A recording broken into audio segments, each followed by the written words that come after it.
Hi guys, welcome to today's session, and today we are going to discuss about net zero target. And in this session we'll first see what is net zero target, and then we'll discuss how fair are these net zero targets, and then we'll discuss the status of emission reduction, and finally we'll discuss the Indian scenario regarding the net zero target. So this is how I plan this session. Let's now start.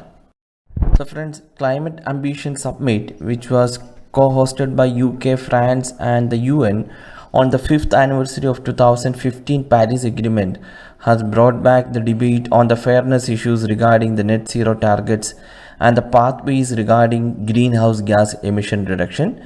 And net zero target refers to reaching net zero carbon emissions by a selected date under which any emission, that is carbon dioxide or other greenhouse gas, from any source is balanced by absorbing an equivalent amount of emission from the atmosphere. So it differs from zero carbon, which requires no carbon to be emitted, and net zero is entirely a different concept from zero carbon. So this is the basic concept of net zero target. Now we will discuss how fair are these net zero targets. Before uploading the Paris Agreement and resulting efforts by the countries to reduce greenhouse gas emissions, the net zero targets and the following issues must be taken care to make the mitigation efforts of countries more effective, accountable and realistic. Firstly, such long-term commitment ending in mid-century rely on promises of future carbon removal instead of reducing emissions now, and are not coupled with short-term actions. There is a mismatch between short-term actions and long-term commitments. Negative emissions such as carbon dioxide removal technologies required for zero emission targets are largely unavailable. If the technology is anticipated to remove huge quantities of carbon in 2040s and 2050s fail to work as expected, it might have a devastating impact on the climate. And secondly, there is no mechanism to ensure accountability for long-term net zero goals and short-term national contributions. States are not obliged to achieve their self-selected targets other than the requirement to provide justifications for the fairness and ambition of the state's targets. There is no mechanism to review the adequacy of their contributions. So the compliance committee under this agreement is facilitative to help countries falling behind on their commitments get back on track. There are no penalties for non-compliance. So this is a major issue. And thirdly, the issue of equity and a fair share of states in emission mitigation has not been included in the Paris Agreement, unlike 1997 Kyoto Protocol that differentiated countries for emission reduction targets based on their past history of emissions. It is resulting in litigations and disputes between the countries over their commitments, and they do not seem to address the issue of fairness between the present and coming generation. On this issue, a case was filed recently by 6 Portuguese youngsters, including 2 children, in European Court of Human Rights against 33 European states. So such issues are happening. Though the pathways to net zero targets are plagued by certain loopholes on the fairness and compliance front, yet it must be appreciated that countries are taking initiatives in pledging their support to mitigate climate change. Thus, a more liberal pathway seems to be the need of the hour, and however, a proper mechanism for monitoring and accountability of these long-term commitment needs to be put in place. So this is the points on how fair are these net zero target. There are major issues that must be addressed before implementing these targets, and now we'll discuss the status of emission reduction globally.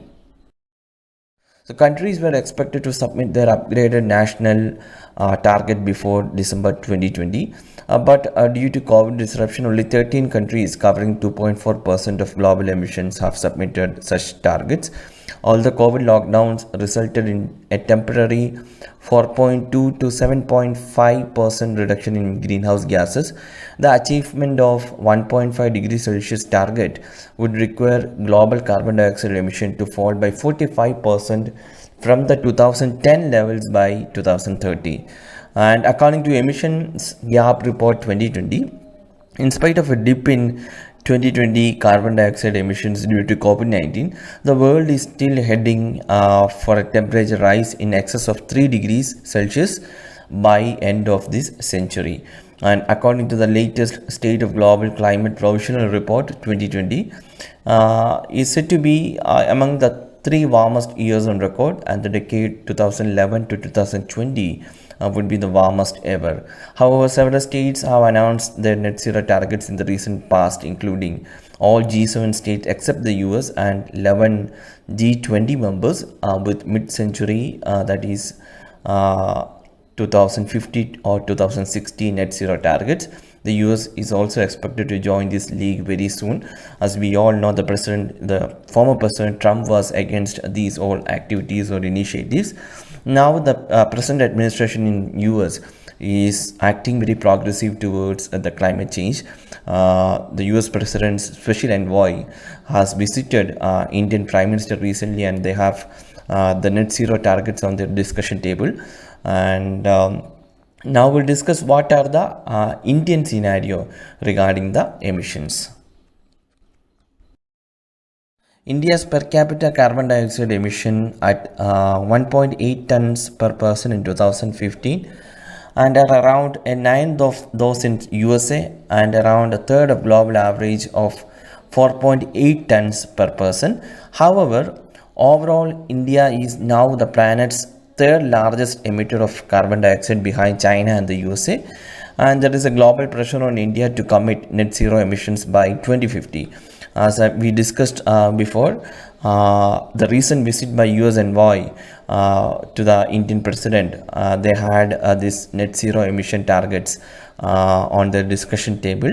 And on one hand, few argue that India should pledge to reduce its net emissions to zero by 2050, backed by a climate law.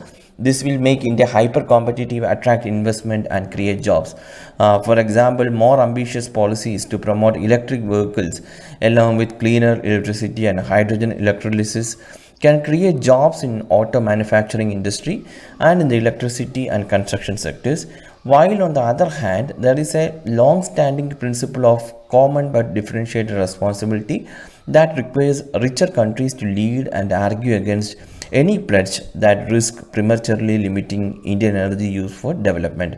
And sectors that are largest emitters in India are the highest emitter is energy sector, followed by industry, followed by forestry, followed by transport, followed by agriculture, and followed by building sector. So that is Indian scenario, and that's all about this particular topic, guys. It's a very important topic, net zero target. You can expect a question in prelims as well as in the mains also. So please study about this. Please know all the facts related with the net zero target, and also understand the concept of net zero target, how it is different from zero carbon. So these must be studied, very expected questions. So that's all for today, guys. We'll meet tomorrow with another topic. Thank you for watching this lesson.